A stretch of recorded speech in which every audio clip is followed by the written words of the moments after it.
E eu quero convidar você para abrir sua Bíblia comigo, por gentileza, no livro de Apocalipse, capítulo 1, verso 1.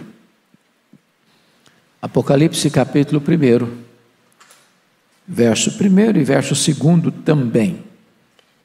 Está escrito o seguinte: revelação de Jesus Cristo, que Deus lhe deu para mostrar aos seus servos as coisas que em breve devem acontecer, e que ele, enviado por intermédio do seu anjo, notificou a seu servo João, o qual atestou a palavra de Deus e o testemunho de Jesus Cristo, quanto a tudo o que viu.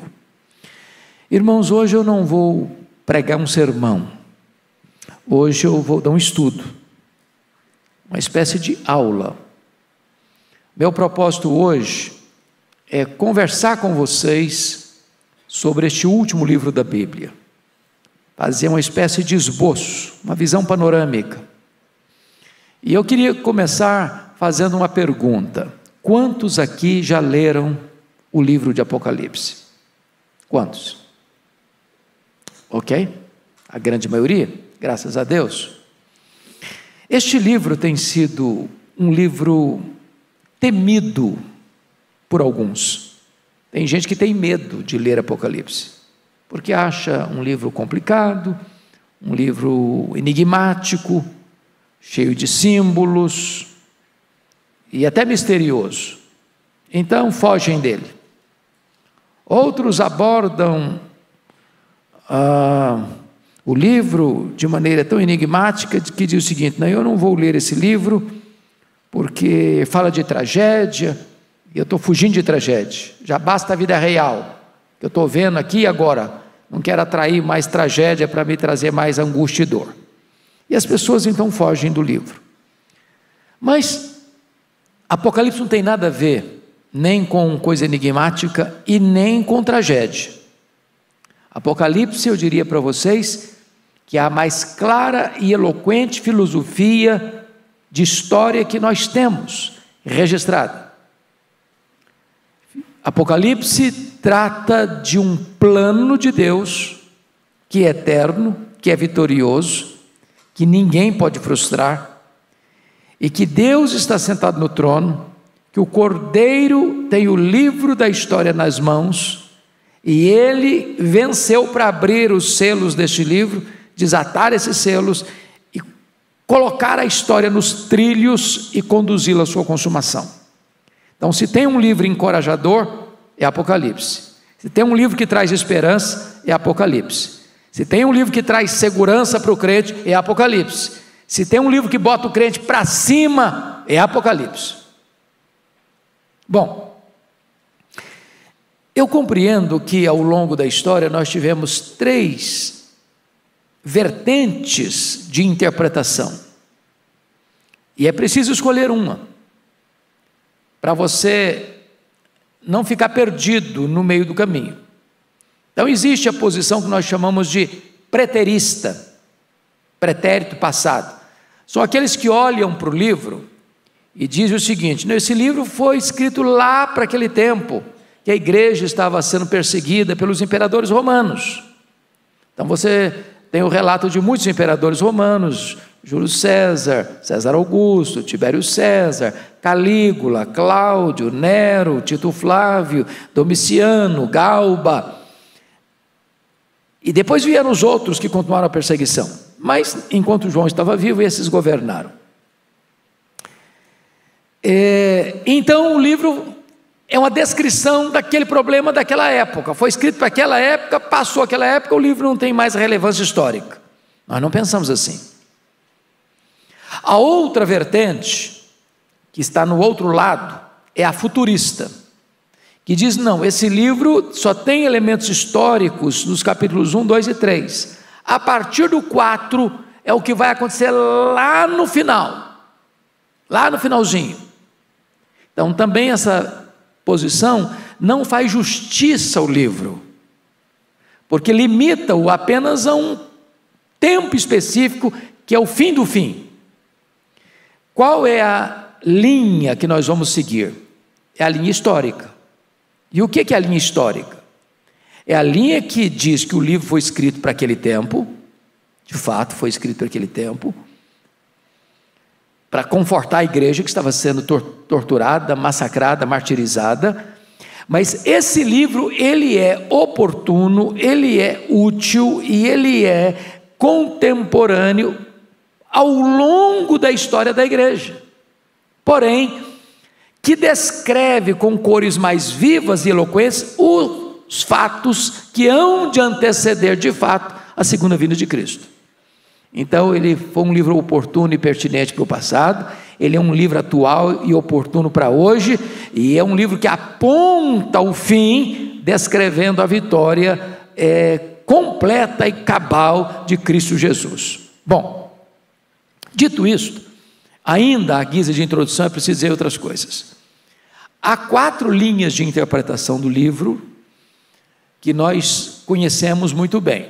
Então existe a linha mais popular hoje, no meio evangélico, normalmente no meio dos irmãos que são chamados pentecostais e neopentecostais, que é a linha pré-milenista dispensacionalista.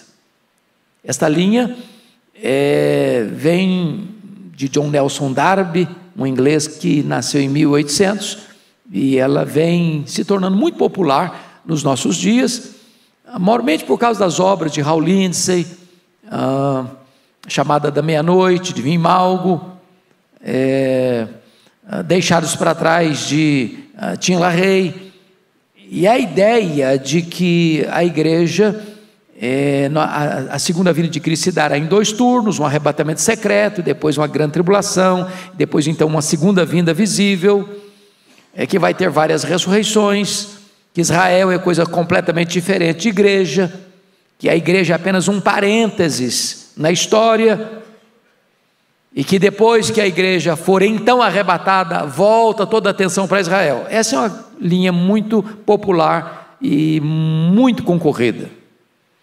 A segunda linha de interpretação é o que nós chamamos de pré-milenismo histórico. E o pré-milenismo histórico não acredita que a segunda vinda vai ser em 2 turnos, não acredita em várias ressurreições, mas acredita que quando Jesus voltar, ele vai estabelecer literalmente, fisicamente, um milênio, 1000 anos reinando aqui no mundo. Depois você tem a linha chamada de pós-milenismo, que foi muito popular nos séculos 17, 18 até 19, que foi a corrente que diz o seguinte, que o mundo vai sendo evangelizado e sendo conquistado para Cristo, a ponto das nações se renderem a Cristo. Então nós chegaríamos a um ponto em que o evangelho dominará de tal maneira que toda a terra se cobrirá do conhecimento do Senhor como as águas cobrem o mar, como diz Abacuque 2,14. Então nós estaríamos numa ascendência, numa melhora do mundo, a cristianização do mundo. Essa corrente entrou em colapso no século XX, com as duas grandes guerras mundiais, com um movimento liberal tomando de assalto as igrejas da Europa, da América, e com a galopante corrida da apostasia no mundo. Então, a 4ª e última vertente é o que nós chamamos de amilenismo.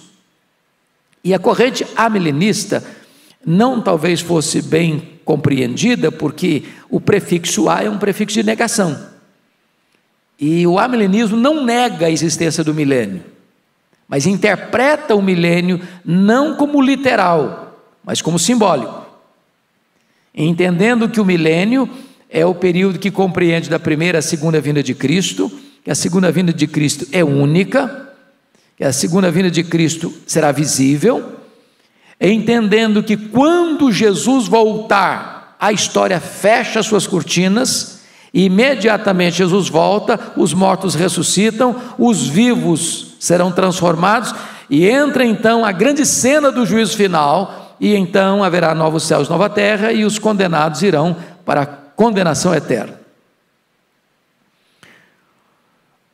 É preciso dizer, para concluir, para a gente entrar naquilo que eu entendo que deva ser a vertente que nós vamos olhar hoje, que não é doutrina essas correntes. Então, você tem evangélico, crente, salvo pela graça, que é pré-milenismo dispensacionalista, você tem crente salvo pela graça, que é pré-milenismo histórico, você tem crente salvo pela graça, que é pós-milenista, e você tem crente salvo, que é amilenista.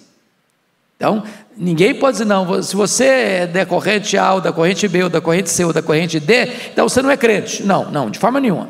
O que é doutrina? O que é doutrina? Todos nós cremos a mesma coisa. O que é doutrina? Primeiro, Jesus vai voltar. Isso é doutrina, isso não pode mexer. O que é doutrina? É que os mortos vão ressuscitar. Isso não pode mexer. O que é doutrina? Que vai ter um juízo final. Ninguém pode mexer nisso. O que é doutrina? É que vai ter bem-aventurança eterna, o céu, e vai ter condenação eterna, o inferno. Isso é doutrina, não pode mexer. Agora, a igreja evangélica está dividida entre essas 4 correntes. Certo? Estou sendo claro com vocês? Ok, então vamos lá. Agora, eu vou seguir uma linha com vocês, é a que eu entendo ser a melhor, respeitando completamente os que pensam diferente, porque nós somos uma igreja evangélica brasileira e mundial que está dividida nessas quatro correntes, certo? Qual é, no meu entendimento, a melhor maneira de você estudar Apocalipse? Não é numa linha retilínea que começa do ponto 0 ao 100. Não.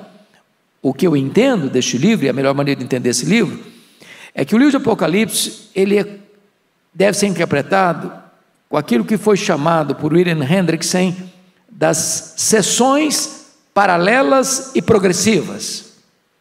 Por que paralelas e progressivas? Porque o livro está dividido em 7 seções paralelas. Por que progressivas? Porque na medida que nós estamos chegando na segunda, terceira, quarta, quinta, sexta, 7ª sessão paralela, as coisas vão ficando mais claras, mais claras, mais claras, mais claras. A doutrina central em cada uma dessas sessões paralelas é a doutrina da segunda vinda de Cristo e do juízo final. Em todas as 7 sessões paralelas, essa verdade é eloquentemente posta. Então você vai e volta, vai e volta, vai e volta.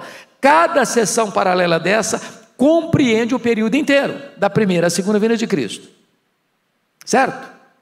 Entendido isso, então agora nós vamos olhar quais são essas 7 sessões paralelas. Eu vou dizê-las agora, só citar, e depois nós vamos acompanhar isso. Então, primeira sessão, capítulos 1 a 3, são os 7 candeeiros, as 7 igrejas.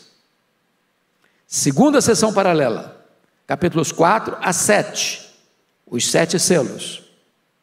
Terceira sessão paralela, as 7 trombetas, capítulos 8 a 11.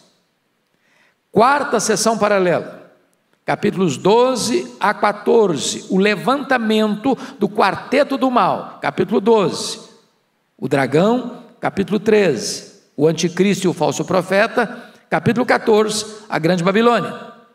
Quinta sessão paralela, capítulos 15 e 16, as 7 taças da ira de Deus. Sexta sessão paralela, capítulos 17, 18 e 19, a queda do quarteto do mal em ordem inversa. Cai a grande Babilônia, capítulos 17 e 18, capítulo 19, cai o anticristo e o falso profeta. Última sessão paralela, capítulos 20 a 22. No 20 você tem a cena do juízo final, você tem o reinado das almas, no chamado milênio, e você tem em seguida a cena do juízo final, onde então o diabo é lançado no lago do fogo. Segundo, a morte é lançada no lago do fogo. Terceiro, aqueles que não têm o nome escrito no livro da vida são lançados no lago do fogo. Então, todos os inimigos estão debaixo dos pés do Senhor Jesus. E aí abre a cena, novos céus e nova terra. Então, é fácil de guardar. Vocês são... É tranquilo, isso aqui, mamão com açúcar com vocês. 7 candeeiros, 7 selos, 7 trombetas, quarteto do mal, 7 taças da ira de Deus, queda do quarteto do mal, e a cena final do milênio, reinado das almas no céu, o juízo final, novos céus e nova terra. Dito isso, Com a Bíblia aberta comigo, vamos a estas 7 sessões. Então, a primeira sessão são os 7 candeeiros, são as 7 igrejas, certo? Então, João está lá, lá na ilha de Patmos, a ilha da morte, é uma ilha onde havia uma espécie de colônia penal, onde as pessoas eram levadas ali para morrer, e João então tem a revelação, o Senhor Jesus glorificado aparece para ele, manda ele escrever em livro, mandar às 7 igrejas, e então ele tem uma visão, a visão destas 7 igrejas, os 7 candeeiros. A pergunta é, nós temos nessa primeira sessão a verdade central do livro, que é a segunda vinda de Cristo? Confira comigo capítulo 1, versículo 7. Eis que vem com as nuvens, e todo o olho o verá, até quantos o traspassaram, e todas as tribos da terra se lamentarão sobre ele, certamente, amém. A segunda vinda é o quê? Visível, todo o olho o verá. Não há nenhuma palavra aqui de um arrebatamento secreto, onde nós estamos aqui no templo, daqui a pouquinho, acontece o arrebatamento, 50% vai embora, 50% fica olhando por que está acontecendo. Ou, na mensagem lá do hino, você está num avião, de repente o piloto é crente, e aí pronto, Jesus arrebatou a igreja, o piloto foi embora, o avião ficou desgovernado no ar. A ideia aqui é que a segunda vinda de Cristo é visível, todo o olho o verá. Ela é visível, ela é audível, porque é o clangor da trombeta, ela é repentina, como um relâmpago, ela é inesperada, como um ladrão, ela é inescapável, como uma mulher grávida, e ela é vitoriosa. Todo o olho verá, até aqueles que o traspassaram. Bom, aí você vai para a segunda sessão, são os capítulos 4 a 7, que são os 7 selos. Então, no capítulo 4, João tem a visão de Deus assentado no trono. No capítulo 5, ele tem a visão de Jesus, o Cordeiro, o leão da tribo de Judá, que venceu para abrir o livro, desatar os selos. Como ele comprou com seu sangue os que procedem de toda tribo, raça, povo, língua e nação. Ele tem a visão de que todo o cosmos adora o que está sentado no trono e ao Cordeiro. No capítulo 4 você tem o oratório da criação, e no capítulo 5 você tem o oratório da redenção. Mas, notem comigo, que a partir do capítulo 6, começa a se abrir os selos. O que é o selo? Abrir os selos. Os selos são a perseguição do mundo à igreja. Então, o primeiro selo é o cavalo branco, e aqui, a pano para manga, gastaria uma aula só para falar sobre esse assunto, porque é tão complicado que alguns acham que o cavalo branco é Jesus, outros acham que o cavalo branco é o anticristo. Já pensou um texto que você pensa que é Cristo ou anticristo no mesmo versículo? É complicado, não? O nosso entendimento é que o cavalo branco aqui é o próprio Cristo. O branco é um símbolo de Cristo, e ele saiu vencendo e para vencer. Ele quem desata, ele quem está na frente, ele quem abre o caminho. Capítulo 2, o segundo selo é o cavalo vermelho, é a guerra. Guerra. Terceiro selo, o cavalo preto, é a fome. Quarto selo é o cavalo amarelo, é a morte. O quinto selo são as almas clamando. E se você perceber, o sexto selo é uma cena dramática da segunda vinda de Cristo e do juízo final. Eu queria que você lesse então, que essa verdade está posta na segunda sessão paralela. Olha aí o capítulo 6, versos 12 e 13. Vi quando o Cordeiro abriu o sexto selo, e sobreveio o grande terremoto. O sol se tornou negro como saco de crina, a lua toda como sangue, as estrelas do céu caíram pela terra como a figueira, quando abalada por vento forte, deixa cair os seus figos. O céu recolheu como um pergaminho quando se enrola. Então todos os montes e ilhas foram movidos dos seus lugares. A pergunta é: quando isso se dará? Mateus 24, 29 a 31. esse fato se dará na segunda vinda de Cristo. Está lá. Quer ler? E pastor Arival, eu não quero ser inconsequente com o tempo, já estou tomando uma decisão na minha cabeça aqui.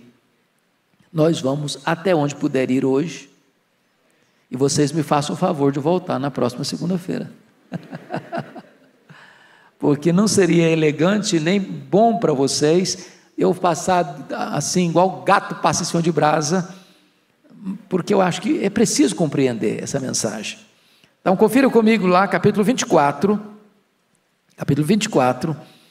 o que vai acontecer, exatamente a mesma descrição, verso 29, logo em seguida a tribulação daqueles dias, o sol escurecerá, a lua não dará a sua claridade, as estrelas cairão no firmamento, os poderes do céu serão abalados, e então aparecerá no céu o sinal do Filho do Homem. Então, quando é que essa cena descrita aqui vai acontecer? Na segunda vinda. Está claro, claramente posto. Mas vamos ver ainda dentro dessa sessão a outra cena da segunda vinda, capítulo 7, versos 16 e 17. Veja aí comigo. Jamais terão fome, nunca mais terão sede, não cairá sobre eles o sol, nem um ardor algum, pois o cordeiro que se encontra no meio do trono as apacentará e as guiará para as fontes da água da vida, e Deus lhes enxugará dos olhos toda lágrima. Pergunta, quando vai acontecer isso? Na segunda vinda de Cristo. Quando Ele voltar, quando houver novos céus e nova terra, é então que Deus enxugará dos nossos olhos toda lágrima. Preste atenção em vocês então, que na segunda sessão paralela dos 7 selos, mais uma vez é posta a verdade central do livro. Qual é? A segunda vinda de Cristo para o grande dia do juízo. Então vamos guardar isso. Os selos representam a perseguição do mundo à igreja. Guerras, fome, morte, a igreja sendo perseguida, e então vem Jesus e exerce o seu juízo sobre o mundo, julga o mundo e livra o seu povo. Vamos à terceira sessão paralela, que é capítulos 8 a 11. E a terceira sessão paralela são as 7 trombetas. Trombeta é um instrumento não só de música, mas de aviso, de alerta, onde os guardas ficavam em cima dos muros, e quando via a chegada de um inimigo, de um perigo, de uma ameaça, tocava a trombeta, o povo era alertado. O que representa isso? As 7 trombetas, vocês vão perceber, se os selos foram a perseguição do mundo à igreja, as 7 trombetas são o juízo parcial de Deus a este mundo que perseguiu a igreja. Preste atenção na palavra parcial, porque você vai ver um terço. Por quê? Porque quando Deus traz o juízo, Ele está alertando os povos, os homens, para se voltarem para Ele. Ou seja, Deus nunca mandou um juízo sem antes alertar. Deus não pega ninguém de surpresa, não fomos alertados e chegou o juiz. Não, Deus manda o alerta, Deus toca a trombeta, diz: olha, vai acontecer, se arrependa, é tempo ainda. Então vamos ver. As trombetas vão cair, preste atenção nisso. Na primeira trombeta é atingida a terra, a segunda trombeta atinge o mar, a terceira trombeta atinge os rios, a quarta trombeta atinge o sol, a lua e as estrelas, ou seja, os astros. A quinta trombeta atinge os homens. Agora vamos entender uma coisa aqui, irmãos. Às vezes nós atribuímos as coisas a fenômenos apenas naturais. Então preste atenção: terremotos, 1/3 da terra atingido. O mar, 1/3 atingido. Os rios, 1/3 atingido. Sol, lua, estrelas, 1/3 atingido. Às vezes você olha o terremoto, deu um terremoto tal, maremoto, fenômenos dos astros, secas severas, aquecimento do planeta, fatos que você olha e diz: não, tem nada a ver. São trombetas de Deus. Trombetas de Deus. E Deus está alertando a humanidade. Volte para mim, volte para mim, volte para mim. Quando você vê a quinta trombeta, João tem a visão de um poço, né? É o poço do abismo, e ele vê uma estrela caída do céu na terra, e dada a essa estrela caída na terra, que é o diabo, a chave do poço. E que é impressionante, porque esse poço, de onde saem os gafanhotos, que na verdade não são gafanhotos, são demônios. Tem cara de homem, tem cabelo de mulher, tem dente de leão, tem cauda de escorpião.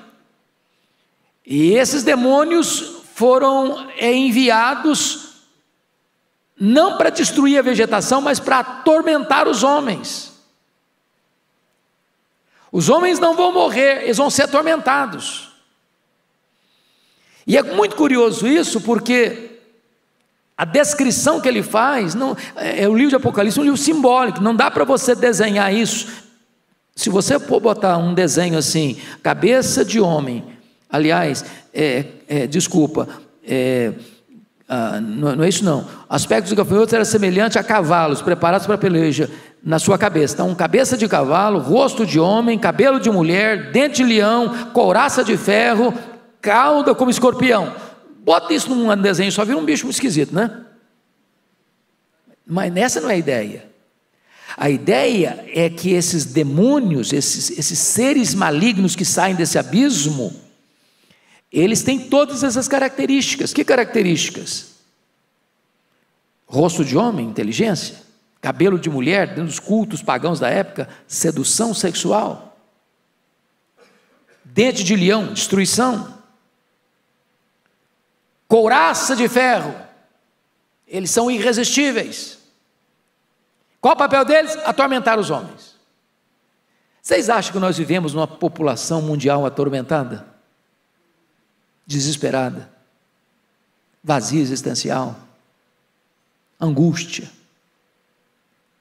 Ansiedade, medo, depressão, confusão mental, perturbação de toda ordem? Agora, se você perceber a sexta trombeta, é pior ainda. É pior ainda. Porque agora, versículo 15 do capítulo 9, diz que foi dado ordem para que matassem a terça parte dos homens. Agora é morte, não é só tormento.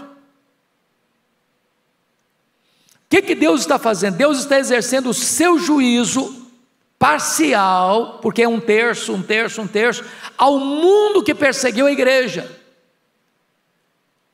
Então aqueles que atacam a igreja não ficarão impunes, já aqui, pelo menos parcialmente. E desta maneira então, você pode fazer agora a pergunta: temos nesses capítulos das 7 trombetas, que compreendem os capítulos 8 a 11, a questão da segunda vinda de Cristo? Essa doutrina está posta aqui? Porque, preste atenção que são sessões paralelas, e o ponto é, em cada sessão paralela, a verdade central do livro é posta. Qual é a verdade central do livro? A segunda vinda de Cristo, e o juízo final. Então vamos ver aí. Dá uma olhadinha comigo, no capítulo 11, na 7ª trombeta, o que está acontecendo. Versículo 15. O 7º anjo tocou a trombeta, e houve no céu grandes vozes dizendo: o reino do mundo se tornou de nosso Senhor e do seu Cristo, e ele reinará pelos séculos dos séculos. A pergunta é: quando isso vai acontecer? Na segunda vinda de Cristo. Então vamos dar uma olhadinha lá em 1 Coríntios 15, versos 23 a 26, essa verdade está posta lá. Confira aí comigo. 2 Coríntios 15, 23 a 26. Está escrito assim: cada um, porém, por sua própria ordem, Cristo as primícias, depois os que são de Cristo na sua vinda. Ele está falando da ressurreição.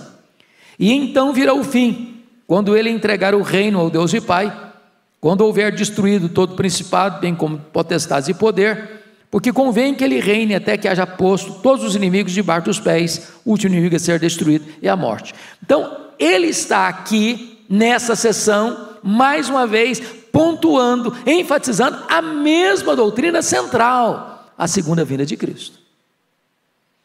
Mas você pode ainda conferir no capítulo 11, verso 18, esta mesma verdade. Olha o verso 18: na verdade as nações se enfureceram, chegou porém a tua ira, e o tempo determinado para serem julgados os mortos, para se dar o galardão aos seus servos, os profetas, aos santos, aos que temem o teu nome, assim os pequenos como grandes, e para destruires os que destroem a terra. Eu pergunto a vocês: quando é que os mortos vão receber galardões?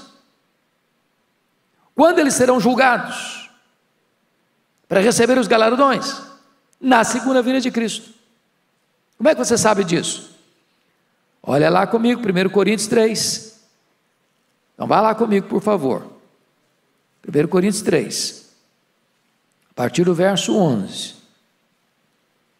Ele diz o seguinte: porque ninguém pode lançar outro fundamento além do que foi posto, o qual é Jesus Cristo. Contudo, se o que alguém edifica sobre o fundamento é ouro, prata, pedras preciosas, madeira, feno e palha, manifesta se tornará a obra de cada um, pois o dia, na sua Bíblia até dia aí com letra maiúscula, tá? O dia, que dia é esse? Dia da segunda vinda de Cristo. Pois o dia demonstrará, porque está sendo revelada pelo fogo, e qual seja a obra de cada um, o próprio fogo aprovará.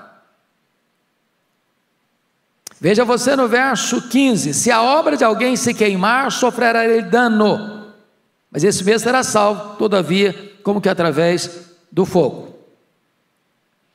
Então, o versículo 14 diz: se permanecer a obra de alguém que sobre o fundamento edificou, esse receberá galardão. Então, essa cena aqui do capítulo 11 de Apocalipse está acontecendo na segunda vinda de Cristo.